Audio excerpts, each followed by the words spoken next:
전우자로 한번 인사하시겠습니다. 주의 이름으로 축복합니다. 잘 오셨습니다.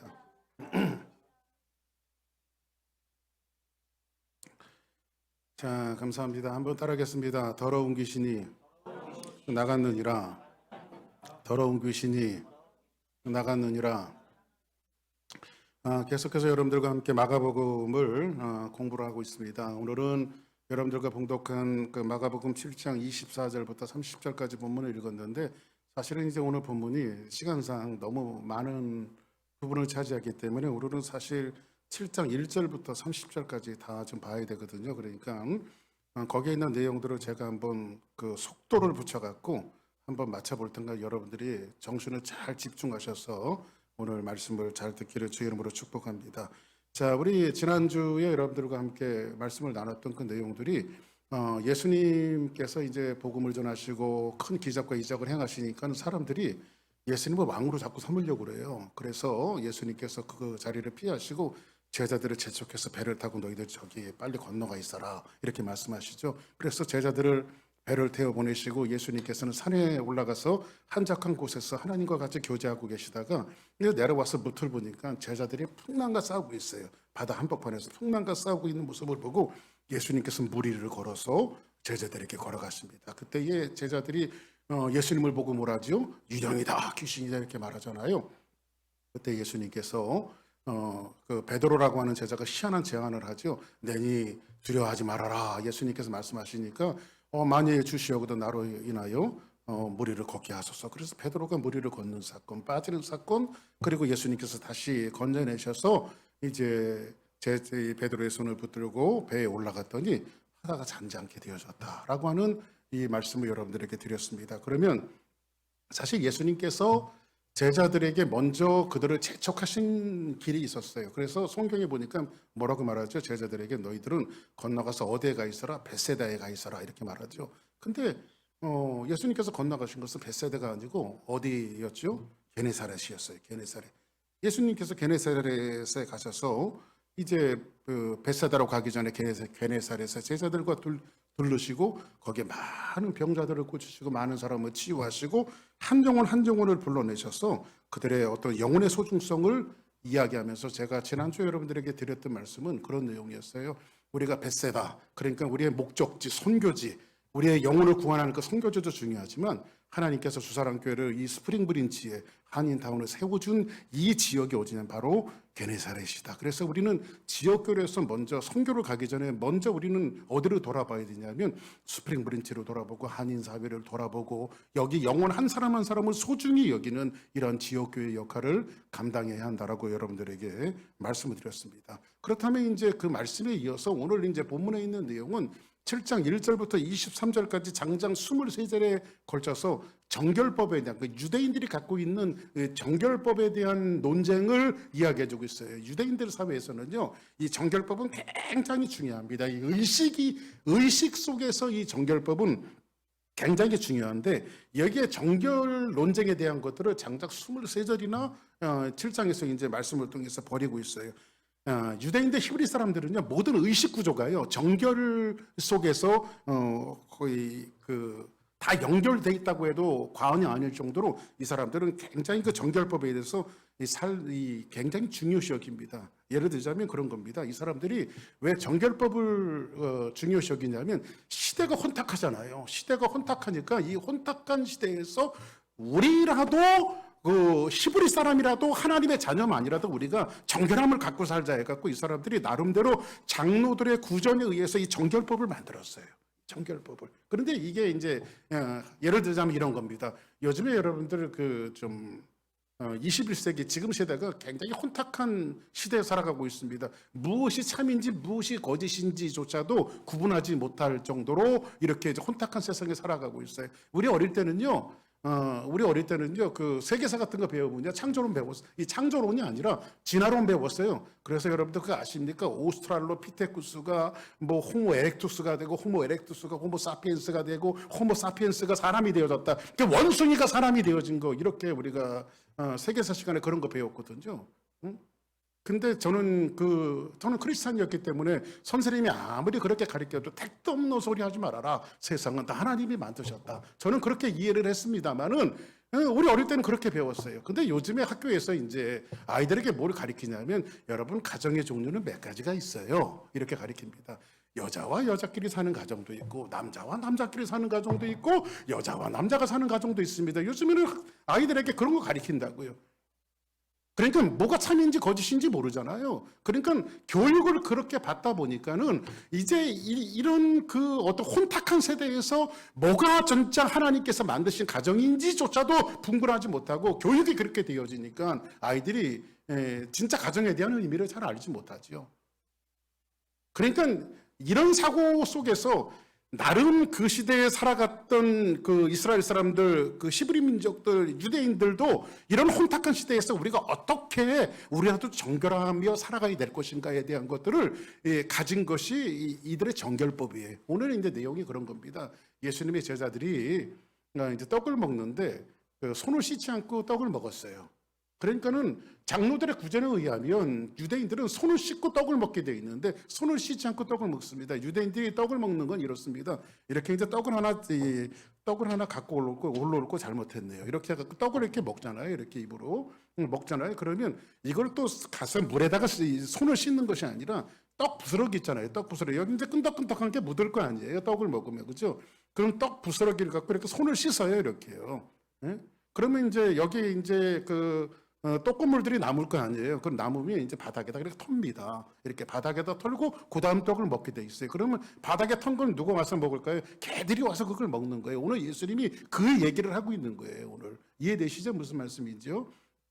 우리는 성경을 그냥 이렇게 듣지만 말고 여러분들 이해하며 들었으면 참 좋겠어요. 그래서 오늘 이제 제자들이 그렇게 손을 씻지 않고 떡을 먹는 것을 보고 바리새인들과 서기관들과 율법을 중요시 여기는 유대인들이 찾아와서 왜 당신의 제자들은 손을 씻지 않고 떡을 먹습니까? 라고 하는 질문으로부터 시작되어져서 그 논쟁이 23절에 걸쳐서 되어진단 말이에요. 자, 그러면 이렇게 그 정결법에 대해서 만들어졌는데 사실은 시대의 혼탁함 속에서 우리라도 정결하게 살아가자라고 하는 이런 취지에서 만들어진 정결법은 좋은 걸까요? 나쁜 걸까요? 좋은 거죠, 여러분들. 우리 크리스찬들에게 가정은 하나밖에 없어요. 예? 남자와 여자. 그죠? 우리 서든 베프티스는 그 인정하지 않습니다. 동성애 인정하지 않고, 남자와 남자끼리 사는 거 인정하지 않고, 여자가 여자끼리 사는 거 인정하지 않고, 하나님께서 누구를 만드셨어요? 남자와 여자를 만드셨단 말이에요. 할렐루야. 그래서 우리 젊은 우리 애들도 너희들은 이 다음에 사랑할 때 남자를 사랑하고 또 남자는 여자를 사랑해야지. 남자가 남자를 사랑하고 여자가 여자를 사랑하면 이게 이제 곤란하단 말이에요. 그죠? 또 세상은 그렇게 가르쳐도 교회 교육은 잘 가르쳐야겠죠. 할렐루야.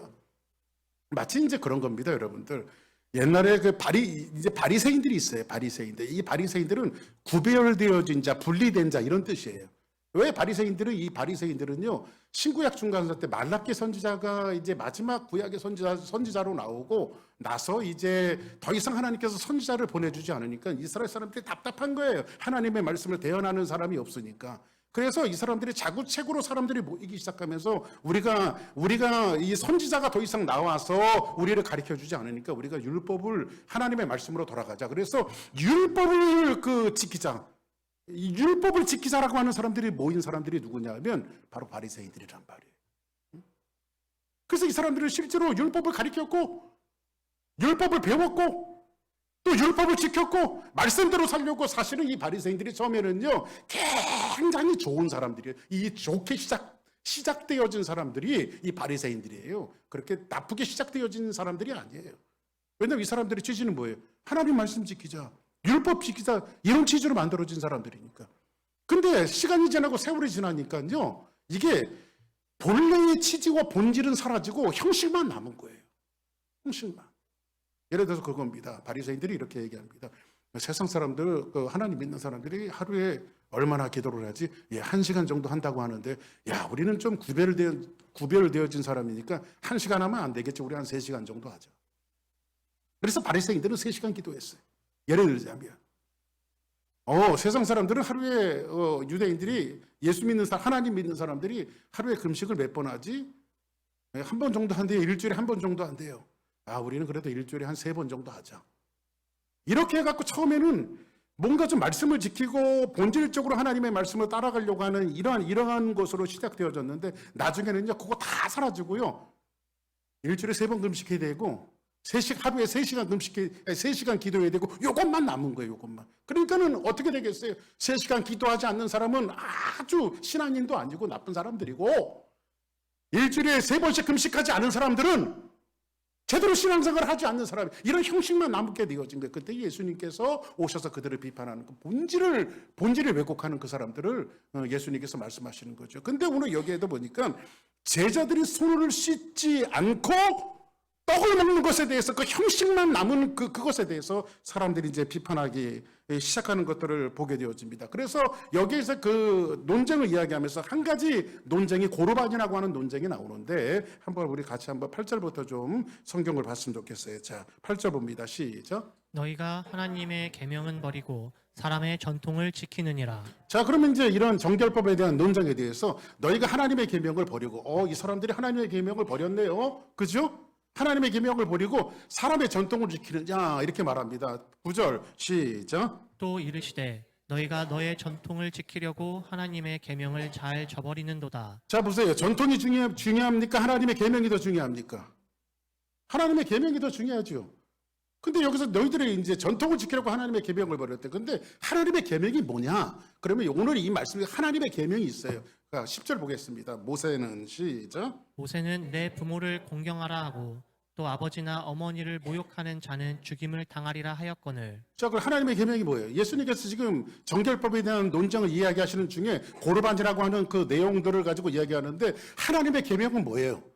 모세는 내 부모를, 이 이스라엘 사람들에게 모세가 차지하는 비중은 굉장히 큽니다. 모세가. 근데 모세는 내 부모를 공경하라 이렇게 말하죠. 여러분들 내 부모를 공경하라고 하는 이 말씀이 몇 번째 나와요? 몇 번째 계명이에요? 네? 제가 예절을 바르게 했습니다. 첫째 1계명, 셋째 2계명, 셋째 3계명, 넷째 5계명. 어떨까요? 5계명이죠, 5계명. 그죠? 내 부모를 공경하라. 그러면 모세는 내 부모를 공경하라 하고 또 아버지나 어머니를 모욕하는 자는 부모를 거역하는 사람은 성경에 어떻게 돼 있냐? 돌로 쳐 죽이게 돼 있어요. 응? 요즘에 돌로 맞아서 죽을 사람들 많아요. 이 부모님한테 그렇게 기독교 신앙은 뭐예요? 부모를 공경하는 거예요. 할렐루야. 옆에 분들하고 인사하시기 바랍니다. 부모에게 잘합시다. 시작. 돌아가신 분들은 할 수 없고. 자, 그러면 아버지나 어머니를 모욕하는 자는 죽임을 당하리라 하였거늘. 여기 보니까 11절 볼까요? 시작. 너희는 이르되 사람이 아버지에게나 어머니에게나 말하기를 내가 드려 유익하게 할 것이. 자, 아버지나 어머니에게나 말하기를 내가 드려 유익하게 할 것이 있는데 그것이 자, 시작. 고르반 곧 하나님께 드림이 되었다고 하기만 하면 그만이라 하고. 자, 이 내용이 무슨 내용이냐면 제가 이제 그 주보에다가 여러분들 수요 예배 드리는 그 신명기 강의했던 것들을 좀 정리해 갖고 수요일날 가정에서 예배 드리라고 써놨는데 오늘은 여러분들 그 뒤에다가 고르반에 대한 내용을 좀 써놨어요. 왜냐하면 이거 좀 알고 넘어가야 되겠다 싶어 갖고 고르반에 대한 내용을 제가 써놨는데 집에 가서 잘 한번 읽어보시기 바랍니다. 거기 고르반이 무슨 뜻인지를 알게 될 거예요. 자, 그러면 여기 보니까 고르반 곧 하나님께 드림이 되었다 하기만 하면 그만이라 하고. 자, 12절 있습니다. 시작. 자기 아버지나 어머니에게 다시 아무것도 하여 드리기를 허락하지 아니하여. 자, 이 내용이 무슨 내용이냐면 이스라엘 사람들이 이제 구전 속에 내려오는 그런 내용이 뭐냐면 제가 예를 들어서 100만 불이 있어요. 제 재산이. 그죠? 100만 불이 있어. 근데 제게 어머니 아버지가 있는데 어머니 아버지들이 100만 불 재산이 있어. 옛날에는 지금이야 이제 뭐 기초연금도 나오고 뭐 소셜 시큐리티도 나오고 해서 이제 노인분들이 살 수 있는 자력들이 있었지만 고대 시대 때는요. 여자와 고아와 노인들은 누가 돌보지 않으면 살 수 있는 구조가 아니에요. 누군가를 도와줘야 돼요. 그죠? 왜냐하면 생산적인 일을 할 수가 없으니까. 요즘 사고방식으로 이해하면 안 돼요. 여자와 아이들은 아무것도 할 수 없어요. 남자들이 벌어다가 먹여주지 않으면 살 수 있는 구조가 아니에요. 거기가 더 연세 드신 분들은 아무 일을 못하니까 누가 부양해야 될까요? 누가 부양해야 돼요? 자식들이 부양해야 되잖아요. 그런데 자식이 결혼해갖고 와이프하고 이제 결혼해서 사는데 와이프가 시집 와갖고 시아버지 시어머니 재산을 나눠서 주기가 싫어. 100만 불이나 있는데 1밀리언이나 있는데. 그래서 이 두 그 아들 며느리가 작당을 해갖고 지금 뭐라고 말하냐면 내가 100만 불이 있는데 이거 하나님 앞에 드리는 거예요. 그냥 하나님 앞에. 이게 고르반이야. 그러니까 고르반이라고 하는 것이 하나님께 바쳐진 재물이라는 거예요. 신께 바쳐진 재물 이런 뜻이거든요. 그러면 100만 불을 하나님 앞에 드렸어요. 그런데 여기에 100만 불을 다 드린 게 아니라 30만 불만 하나님 앞에 드리고 70만 불을 누가 갖고 있어요? 내가 갖고 있는 거야. 그래도 여기 하나님 앞에 서원했기 때문에 누구 돈이야? 누구 돈이에요? 자기 돈이란, 이게 하나님의 돈이란 말이에요. 그죠? 하나님 앞에. 왜냐하면 성경 자체가 하나님 앞에 드리는 것은 누구도 건드릴 수 없어요. 그것이 설사 부모가 굶어 죽어 나간다 할지라도 하나님 앞에 드리는 것은 손을 댈 수가 없어요. 그게 고르반이거든요. 그러면 30만 불을 편향상 하나님 앞에 드리고 나서 70만 불은 지가 쓰는 거야, 지가. 누구를 공경하지 않고, 부모를 공경하지 않고. 이게 장로들의 전통이고 히브리 사람들이 갖고 있었던 전통이란 말이에요. 자, 그러면 전통이 중요하냐? 하나님의 계명이 중요하냐? 물론 하나님의 말씀이 훨씬 더 중요하죠. 근데 하나님의 말씀은 뭐예요? 내 부모를 공경해라. 누구든지 부모를 공경하지 않고 부양하지 않고 부모를 따르지 않는 사람은, 부모를 모욕하는 사람은 어떻게 돼 있어요? 돌로 쏘서 죽이게 돼 있어요. 근데 지금 이것이 악습이 되어져 갖고 어떤 형태를 낳냐면 하나님의 계명, 부모를 공경하라고 하는 계명을 버려버리고 뭐를 하고 있어요 지금? 고르반이라고 해갖고 하나님 앞에 드려진 거기 때문에 나는 부모를 공경하고 싶지만 이게 하나님 앞에 드려진 재물이기 때문에 못합니다라고 이야기하면서 그 돈을 자기가 쓰고 있다고요. 이게 고르반의 악습이에요. 지금 예수님이 지금 그 얘기를 지금 설명하고 있는 거예요. 이해되시면 아멘 하시기 바랍니다. 이 정도면 설명을 잘하는 거니까 여러분들 이해를 해주셔야 됩니다. 할렐루야. 자, 그러면 오늘 여기에서 그리고 나서 예수님께서 너희들이 손을 씻지 않고 먹고 뒤로 나오는 것이 사람을 지저분하게 하는 것, 더럽게 하는 것이 아니라 사람 속에서 나오는 것이 훨씬 더럽다라고 말하고 있어요. 사람 속에서 나오는 것이 훨씬 더럽다라고 말하고 있는데 그걸 한번 볼까요? 21절 시작. 속에서 곧 사람의 마음에서 나오는 것은 악한 생각, 곧 음란과 도둑질과 살인과. 자, 보세요. 이게 떡이라면 내가 손을 씻지 않고 이거 먹어서 뒤로 나오는 것이 더러운 게 아니라 예수님께서 이제 너희 왜 예수님의 제자들은 손을 씻지 않고 떡을 먹습니까? 이걸 얘기하니까 예수님께서 그들이 향해서 뭐라고 말하냐면 야, 손 씻지 않고 먹어서 뒤로 나오는 것이 더러운 것이 아니라 너희들 속이 더 더러워 이놈들아. 지금 예수님께서 그걸 얘기하시는 거예요. 그죠? 그런데 뭐라고 얘기했냐면 속에서 그 사람 마음에서 나오는 것이 악한 생각들이 있는데 악한 생각, 곧 음란과 도둑질과 살인과 그 다음에 시작. 간음과 탐욕과 악독과 속임과 음탕과 질투와 비방과 교만과 우매함이니. 12가지나 돼요. 그죠? 사람 마음이 훨씬 더 더러워요. 자, 보세요. 그러면 오늘 제목이 뭐예요, 여러분들? 더러운 귀신이 나갔느니라.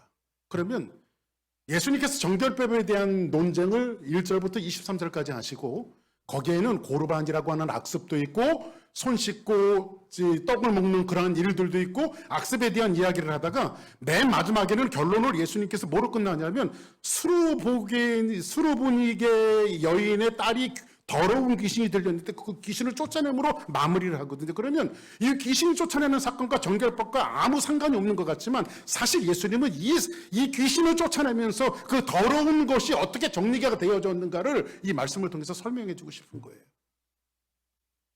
그 사람 마음속에서 나오는 것이 훨씬 더 더러운 거예요. 여러분들 세계적인 황금의 입을 갖고 있었던 입이라고 이야기했던 스펄전 목사님이 그런 얘기를 했어요. 사람들 마음속에서 나오는 것이 개구리 알 같은데, 예? 이 말씀을 그렇게 설명 개구리 알 같은데 여러분들 개구리 알 보신 적 있습니까? 마치 거품 나는 것처럼 뽀글뽀글뽀글 이 많이 나와 있잖아요. 그죠? 근데 언젠가는 거기서 뭐가 나와? 올챙이가 나온다고, 살아있는 생명이 나온다고요. 올챙이가 개구리가 되고. 그러니까 여러분 우리 마음 속에 우리의 심령 속에 우리의 머릿 속에 있는 생각들이 점점 자라면 뭐가 되냐면 올챙이가 되고 생명이 되어지고 죄악이 된단 말이에요. 우리 마음 속에서 나오는 것이 훨씬 더 그렇게 더러워요. 자, 그러면 여러분들에게 한 가지 제안을 드립니다. 그래서 생각이 굉장히 중요한 건데, 그러면 이 생각을 여러분들이 절제하고 통제할 수 있는 그 노력과 애씀과 심씀을 통해서 이게 절제가 될까요? 여러분들 애쓴다고 이 생각이 머릿속에 이제 이렇게 한번 저를 한번 이렇게 보세요. 머릿속에 잡다한 생각과 더러운 생각이 나면 이렇게 한번 흔들어 보세요. 흔들어 보세요. 없어져요? 없어져요? 안 없어져요, 안 없어져. 제가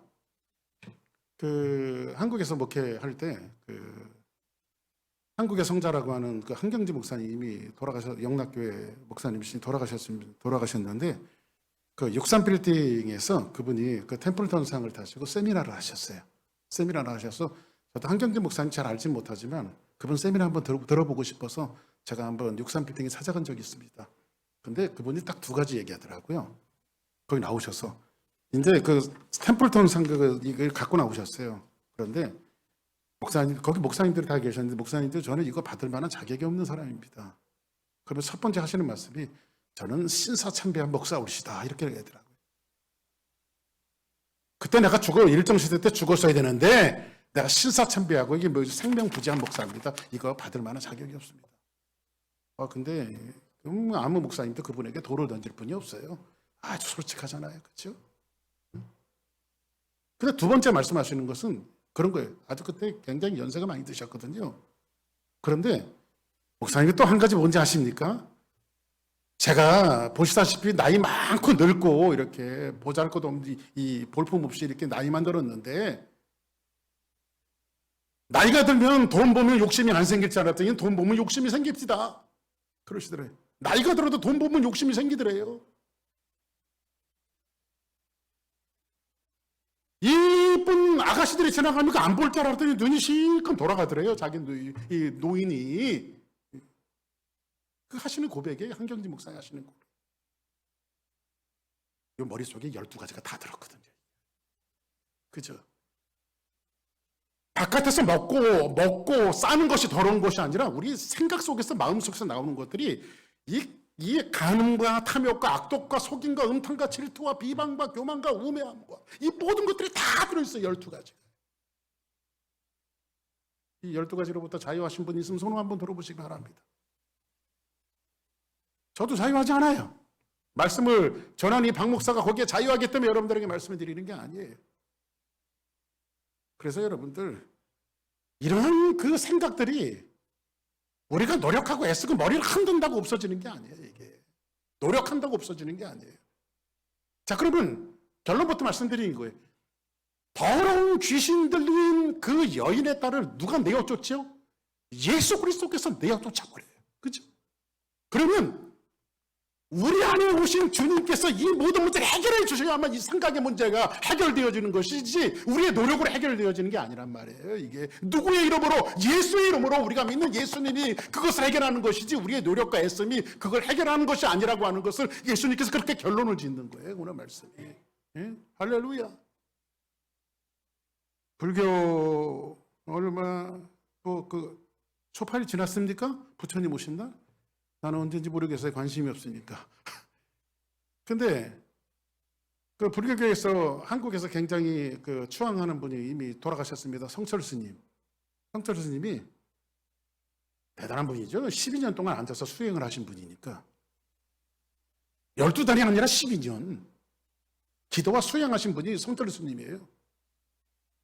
근데 이분이 12년 동안 그렇게 수행하고 노력했으면 이 죄의 문제가 어느 정도 해결해야 되는데 이분이 돌아가시면서 하신 말씀이 있어요. 뭐라고 했냐면 자기가 12년 동안 수행하고 기도를 했는데 죄의 생각을 하나도 버리지 못했다. 머릿속에 죄의 생각을 하나도 버리지 못했대요. 이번에 고백이에요. 그래서 제가 그 책을 보면서 스님 당연하신 말씀입니다. 제가 그랬어요, 속으로. 왜냐하면 그분 예수님이 없기 때문에, 예수님을 안 믿었기 때문에, 예수가 누군지 알지 못하기 때문에, 죄의 생각과 죄의 문제를 해결할 수 있는 분은 누구밖에 없어요. 십자가에 돌아가신 예수님밖에 없단 말이에요. 할렐루야.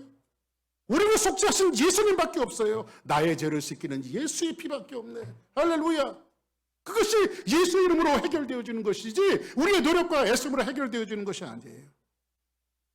이런 정결법의 논쟁 가운데 한 여인이 등장합니다. 이 수로보니게 여인에 관한 사건이 기록되어지고 있는데, 조금 아까도 말씀드렸지만 이 정결법에 대한 논쟁과 아무 상관이 없는 것처럼 보이지만, 이 수로보니게아 여인의 이 내용은 앞의 정결법을 예수님께서 이 사건을 통해서 마무리를 지려고 하시는 거예요.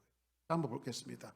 자, 23절 같이 한번 봅니다. 자, 시작. 이 모든 악한 것이 다 속에서 나와서 사람을 더럽게 하느니라. 자, 그리고 이 모든 것이 나와서 뭘 해요? 사람을 뭐 한대요? 더럽게 하는데, 그러면 씻지 않는 손으로 음식을 먹는 것이 사람을 더럽게 하는 거예요? 사람 속에서 나오는 것이, 보세요. 온갖 더러운 것들이 어디서 나와요, 여러분들? 그 여러분들 조금 상한 거 먹으면요, 손으로 이게 먹어갖고 배탈 나면요, 그냥 좀 며칠 고생하시면 돼요. 근데 이 죄의 문제는요, 온갖 더러운 것들 집에는 다 매스업시켜요. 그죠? 이 관계들을 매스업시켜요. 근데 예수님이 누구를 쫓아요? 더러운 귀신을 쫓아요. 더러운 귀신. 자, 그러면 24절 한번 보겠습니다. 시작. 예수께서 일어나사 거기를 떠나 두로 지방으로 가서 한 집에 들어가 아무도 모르게 하시려 하나 숨길 수 없더라. 예수님께서 하시는 사역은 다 그렇습니다. 이제 예수님께서 일어나서 이제 정결법에 대한 논쟁이 끝나고 나서 거기를 떠나 어디 가시죠? 두로 지방. 두로 지방에 가시니, 두로 지방이라고 하는 데는 제가 지난주에 게네사렛에 대해서 말씀드렸지만 이 두로 지방은 굉장히 잘 사는 땅이에요. 비옥한 땅이고, 대부분 이 두로 지방에 있는 사람은 사료에 의하면 못 사는 사람이 하나도 없을 정도로 굉장히 부유한 땅이고 다 잘 사는 땅입니다. 근데 여기에는 그 누구 중심으로 모여 사냐면 귀족들 중심으로 모여 살아요. 유대인들이 아니라 이방 사람들인데, 이 두로 지방이 사마리아 땅이거든요. 사마리아 땅인데, 제가 이제 조금 있다가 수로보니게라고 하는 이 사마리아 땅의 이 땅은요, 귀족들이 사는데, 그러니까 이 여인은 귀족일까요? 보잘것없는 여인일까요? 귀족이에요. 이방인이지만 굉장히 귀족입니다. 근데 거기에서 예수님께서 두로 지방에 가서 한 집에 들어가 아무도 모르게 하시려 하나 숨길 수 없더라. 예수님은 어디든지 가시면서 오른손이 안 하는 일을 왼손이 모르게 하고 조용조용히 하시지만은 예수님의 소문은 자꾸 퍼져나가요. 이게 교회 사역이 그런 것 같아요. 여러분들, 교회가 무슨 전략을 짜고 비전을 만들고 계획을 하고 이런 것이 중요한 것이 아니라, 교회는 생명이 움직이는 교회가 되어져야 돼요. 할렐루야. 생명이 있고요, 여러분, 향기가 나고요, 빛이 나면요, 이걸 감추려고 해도 못 감춰요. 빛은 감출 수가 없죠. 향기를 감출 수가 없고, 그죠? 누가 그러잖아요. 방구를 뿜 끼면 소리 없이 끼잖아요. 참았다 소리 없이 끼잖아요. 그런데 이 소리 없이 나는 방구가 또 더 지독하다고요. 서로 막 째려봅니다. 그러면서 내가 안 꼈다고 그러면 냄새는 어떻게 할 거냐고 제가 그러잖아요. 그렇잖아요, 여러분들. 그러니까 여러분들, 향이, 이게 좀 적절한 표현은 아닙니다만, 이 향기라고 하는 것은 감출 수가 없는 거예요. 예수님의 사역은 감출 수가 없습니다. 할렐루야. 자, 그러면 여기에서 이제 귀한 사역을 감당하는데 25절 한번 볼까요? 자, 이제 본격적으로 나오죠. 시작. 이에 더러운 귀신 들린 어린 딸을 둔 한 여자가 예수의 소문을 듣고 곧 와서 그 발 아래 엎드리니. 자, 보세요. 이에 더러운 귀신 들린 어린 딸을 둔 한 여자가, 그러니까 그 여자가 귀신 들린 것이 아니라 귀신 들린 딸을 두고 있는 한 여자를 소개하고 있어요. 이 관계도 굉장히 중요한데 좀 이따 제가 설명해 드릴게요. 한 여자가 예수의 소문을 듣고 와서 그 발 앞에 엎드리니, 이렇게 말합니다. 그런데 오늘 여기에서 귀신을 어떤 귀신이라고 말하고 있어요? 더러운 귀신 들린 자, 이렇게 말하고, 더러운 귀신 들린 자.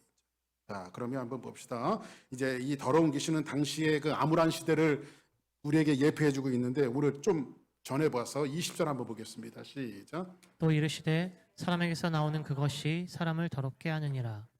자, 더럽게 하느니라. 또 다시 한번 시작. 속에서 곧 사람의 마음에서 나오는 것은 악한 생각과 곧 음란과 도둑과 살인과. 그리고 그다음 시작. 간음과 탐욕과 악독과 속임과 음탕과 질투와 비방과 교만과 우매함이니 자 보세요. 이런 것들이 사람들을 병들게 한다고요. 그렇죠? 이런 것들을 병들게 해요. 이런 것들이 사람들을 귀신 들리게 하고 병들게 하는 겁니다. 그때 예수님께서 병들게 한 그것을 더러운 근본을 고쳐내시는 것들을 오늘 말씀을 통해서 이야기해 주고 있는데 조금 이제 설명하기 위해서 정결 논쟁이 이것과 어떤 연관이 되어졌는가를 7장 1절 오늘 말씀이 이렇게 시작되는 것을 볼 수가 있습니다. 오늘 이제 본문 말씀이 시작입니다. 7장 1절 시작. 바리새인들과 또 서기관 중 몇이 예루살렘에서 와서 예수께 모여들었다가 다음 그의 제자 중 몇 사람이 부정한 손, 곧 씻지 아니한 손으로 떡 먹는 것을 보았더라. 자, 그러면 이렇게 정결 논쟁으로 시작되어진 손 씻지 않고 떡을 먹는 것으로 시작되어졌던 이 일들이 뭘로 수로보니게 여인의 귀신 들린 이런 여인의 그 모습으로 소개되어지고 있습니다. 아까도 이제 말씀드렸습니다만 이 사람들은 이제 떡 부스러기에다가 손을 씻어서 그렇게 이렇게 먹어요. 그런데 그렇게 하지 않으니까 그것에 대해서 이제 논쟁을 벌이고 있습니다. 그런데 그 사람들이 그 예수님의 제자들을 비판하는 것은 뭐예요? 한번 따라하겠습니다. 더럽다. 더럽다. 자, 그러면 여기서 귀신 들린 그 아이를 이 어머니는 뭐라고 표현하고 있습니까? 더러운 귀신 들린 자라고 그렇게 표현하고 있어요. 자, 그럼 우리 다시 한번 이제 원론적으로 들어가 봅니다. 25절 같이 한번 보겠습니다. 시작. 이에 더러운 귀신 들린 어린 딸을 둔 한 여자가 예수의 소문을 듣고 곧 와서 그 발 아래 엎드리니 자, 이제 이제 더러운 귀신 들린 어린 딸을 둔 한 여자가 예수의 소문을 듣고 와서 그 발 앞에 엎드립니다. 그 여기서 이제 엎드린다라고 하는 말은 이 원문적으로 얘기하면 예배드린다 이런 뜻이에요. 예배드린다. 그다음 26절 한번 보겠습니다. 시작. 그 여자는 헬라인이요 수로보니게 족속이라 자기 딸에게서 귀신 쫓아내 주시기를 간구하거늘 자 보세요. 이 여자는 헬라인이요 수로보니게 족속이라. 그러니까 이 다른 말로 네니케아 이 사료에 보면 네니케아인인데 이 네니케아는 굉장히 자부심이 강한 민족입니다. 그리고 잘 살아요. 그리고 시리아 쪽에 이 시리아 쪽 이방인 사람들인데 누구에게나 허리를 숙이는 일을 용납하지 않는 그런 민족이에요. 응? 자긍심이 강하고 자존심이 강하고 거기다가 부유하고 모든 것들을 다 갖추고 있는 사람들이 이 사람들이에요. 근데 이 사람이 지금 이 여자가 와갖고 지금 뭐를 하고 있어요? 콧대 높은 이 여인이 예수님 앞에 지금 와서 뭐 하고 있어요? 엎드려 있어요. 그죠? 엎드려. 뭐를 간구하고 있어요? 자기 딸 귀신 내어 쫓아주기를 예수님에게 간구하고 있어요. 여러분들 여기 인생의 본질이 있습니다. 사람은요, 지난번에도 말씀드렸지만 잘 살든 못 살든 자기가 귀족이든 높든 무슨 명예를 많이 갖고 있든 인생들은 다 한두 가지씩 문제를 다 갖고 살아가고 있어요. 문제 없는 사람 하나도 없습니다. 목사님은 문제 없습니까? 왜 제가 없겠습니까? 저도 수많은 문제들이 굉장히 많이 있죠. 그렇기 때문에 하나님 앞에 엎드리고 그렇기 때문에 하나님 앞에 기도하는 거예요. 할렐루야. 자, 그러면 이 여인의 고민은 어디로부터 비롯되어지고 있어요? 딸이 귀신 들린 것으로부터 비롯되어지고 있어요. 이 부유한 귀족 이 여인이 자기 딸을 얼마나 이 금지옥 키웠겠어요, 그렇죠? 귀하게 키웠겠어요. 잘 가르치죠. 어찌 보면 누가 그러더라고요, 여러분들. 이 미국이 저희는 우리 아이들 키울 때 뭐 여기 미국 학원이 없잖아요. 저희는 이제 뭐 남쪽에서 아이들을 가르쳤기 때문에 여기는 학원이 없어갖고 뭐 학원 보내본 적 없고 그냥 학교 교육이 다잖아요. 근데 요즘 보니까 이제 한국 사람들이 들어가는 건 왜 학원이 생기는지 모르겠어요. 네? 한국 사람 들어가는데 다 학원 생겨요. 네? 그 여기 또 이렇게 뭐 캐리 계신 분들이 그렇다고 나쁘다고 이게 이제 방송이 나가니까 절대 나쁘다고 얘기하는 건 아닙니다. 열심히 교육을 시키십시오. 예? 그런데 이 뭐 캐리 같은 데 이렇게 보면 이제 엄마들이 이제 이렇게 교육열이 강하다 보니까 제가 보니까 뭐 캐리 사시는 분들 얘기 들어보니까 그 학원이 많이 생겨요. 오늘 제가 이 말씀 드린다면 부유한 가족의 귀족 집안이야 돈도 많아요. 아마 이 딸에게 모든 것들이 집중되어 있었을 것 같아요. 그죠? 우리 자녀들 키우시는 그 우리 젊은 부부들한테 말씀드리는데 그냥 자녀들은 하나님 앞에 맡기십시오. 그냥 부모의 역할은 울타리 해주는 거예요. 울타리. 그들이 벗어나가지 않게 울타리가 되어주는 거예요. 그리고 그들을 위해서 기도해 주십시오. 그것만큼 더 큰 일이 없어요. 그냥 하나님 앞에 맡기는 거예요. 더러운 귀신에 들린 딸을 바라보는 이 여인의 마음이 좀 어땠을까요? 여러분, 무너졌죠. 무너지는 마음 아니겠어요? 여러분들, 결국은 과도한 자식사랑은 그 자녀를 망칠 수 있다는 사실을 알아야 돼요. 왜냐하면 여러분 보세요. 과도하게 부모들이 아이에게 집중하고 있는 것은 뭐냐면 사실은 그 심리적으로 보면요, 아이들을 위해서 그러는 것이 아니라 부모의 염원과 소망이 그 아이에게 담겨져 있다. 그렇죠? 그러니까 아이를 통해서 나는 못 이뤄놓고 이 애들을 통해서 이뤄놓고 싶은 거예요. 지난 주에도 제가 달라스 잠깐 갔다 왔습니다. 저희 이제 막내딸하고 이제 앉아갖고 걔하고도 앉아갖고 얘기할 시간이 없으니까. 근데 이번에는 가갖고 이제 앉아갖고 진짜 많은 얘기를 했어요. 자기가 뭘 하고 싶은지. 그래서 그냥 제가 그랬습니다. 죄 짓는 것만 아니면 네가 하고 싶은 거 다 하라 그랬어요. 아빠는 기도해 줄 테니까. 하나님 앞에 맡겨야지 뭐. 할렐루야. 그리고 하나님이 키우시는 것이 가장 또 정확하니까. 이 혼탁한 시대에서 여러분들, 지금 보면 여러분들 혼탁한 더러운 귀신이 들렸느니라 그러는데, 여러분들 저는 그렇게 한번 생각해 봤어요. 우리는 무슨 귀신이 들려 있나? 꼭 이렇게 미쳐갖고 거리를 소처럼 날뛰고 이것만 미친 것이 아니라 나름 여러분들 정상의 정도가 있지, 우리도 조금씩 미쳐 있다고요, 사실은요. 어디에 미쳐 있을 것 같아요? 컴퓨터? 애들 보세요. 이제 핸드폰 없으면 금단 현상이 일어나요. 금단 현상. 그죠? 잘 때도 그분과 함께 자고, 일어날 때도 그분을 먼저 보고. 제 말이 틀렸나요? 맞잖아요. 그죠? 그죠? 틈틈이 그분을 픽업해갖고 확인해보고, 잘 있나 안 계셨나? 그죠? 네, 여러분들 얘기하는 게 아니라 제 얘기하는 거예요. 핸드폰과 함께 자고 핸드폰과 함께 일어나고. 나름 뭔가 여러분들, 뭔가 우리가 중독돼 있고 뭔가에 미쳐가고 있어요. 지금 세상이 그래요. 그런데 어느 날 그녀가 살고 있는 두로 지역에 예수님이 오신다는 소식을 들어요.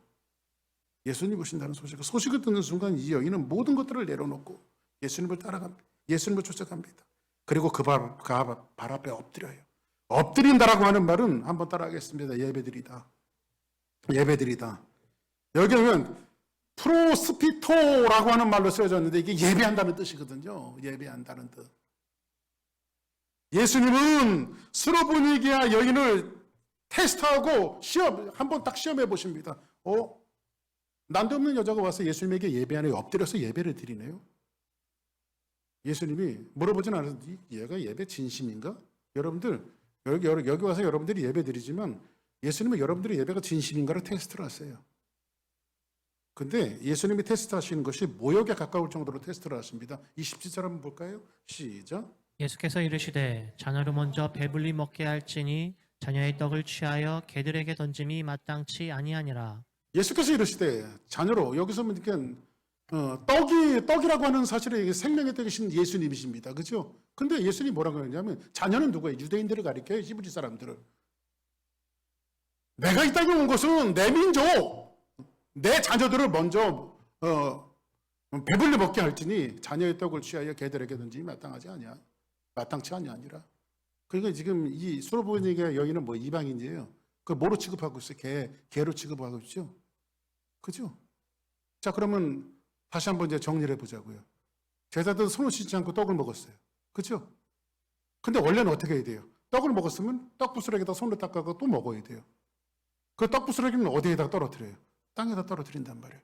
그러면 그 떨어뜨린 떡부스러기는 누가 와서 먹어요? 개들이 먹잖아요. 그죠? 이것을 가지고 예수님께서 지금 뭘 설명하고 싶은 거예요? 이 사건을 통해서요. 이 사건을 통해서. 자녀의 떡을 취하여 개들에게 던짐이 마땅하지 아니하냐, 마땅치 아니하니라. 그때 예수님께서 뭐라고, 예수님의 대답에 이 여인이 뭐라고 이야기합니까? 28절 한번 같이 보겠습니다. 시작. 여자가 대답하여 이르되 주여 올소이다마는 상 아래 개들도 아이들이 먹던 부스러기를 먹나이다. 보세요. 한마디로 얘기하면, 야, 나는 너 같은 개 같은 족속에게 온 생명의 떡이 아니야. 그때 여인이 뭐라고 말해? 엎드려서, 예수님, 개들도 떨어진 부스러기를 먹지 않습니까? 그 부스러기의 은혜라도 내게 주시면 안 돼요. 이게 예배지요. 이게 예배지요. 여러분들이 정말 하나님 앞에 나와서 이런 절박한 심정과 가난한 심정으로 하나님 앞에 예배자가 돼야죠. 뭔가 대단한 것을 원하는 것이 아니라 2024년도 5월달 셋째 주 예배에 나와서 여러분들이 하나님 앞에 마지막 예배에 나와서 하나님 앞에 예배 드리는 것은, 하나님, 내가 정말로 개만도 못한 존재지만 부스러기의 은혜라도 내게 주시면 안 돼. 이게 예배자의 심정이죠. 그 예배가 회복될 때 우리의 삶이 회복이 되어지는 거예요. 우리의 인생이 회복이 되어지고. 아멘. 유혹에 가까울 정도로 모욕을 듣고 이 여인이 그렇게 했던 왜 그렇게 했을까요? 여러분들, 귀신 들리는 딸의 귀신을 내어 쫓기 위해서요? 근데요, 성경 보니까 그게 아니더라고요.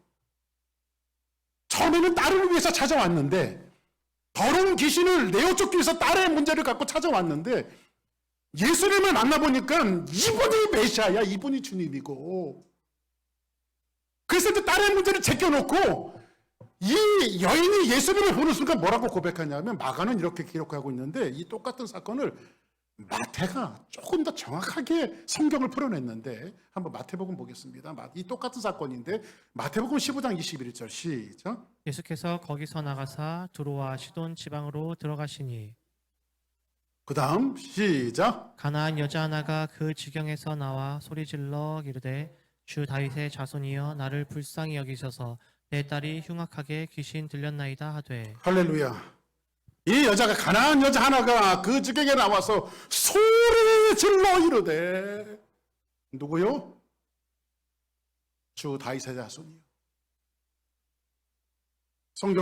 소경 바디메오가 예수님에게 뭐라고 소리치릅니까?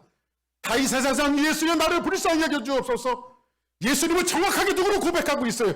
다윗의 자손이라고 하는 것은 그분이 메시아고, 그분이 구원자고, 그분이 모든 죄악으로부터 구원할 자이신 것을 이 소경 바디메오도 고백하고, 그 고백을 이 가나안 여자가 지금 똑같이 고백하고 있는 거예요.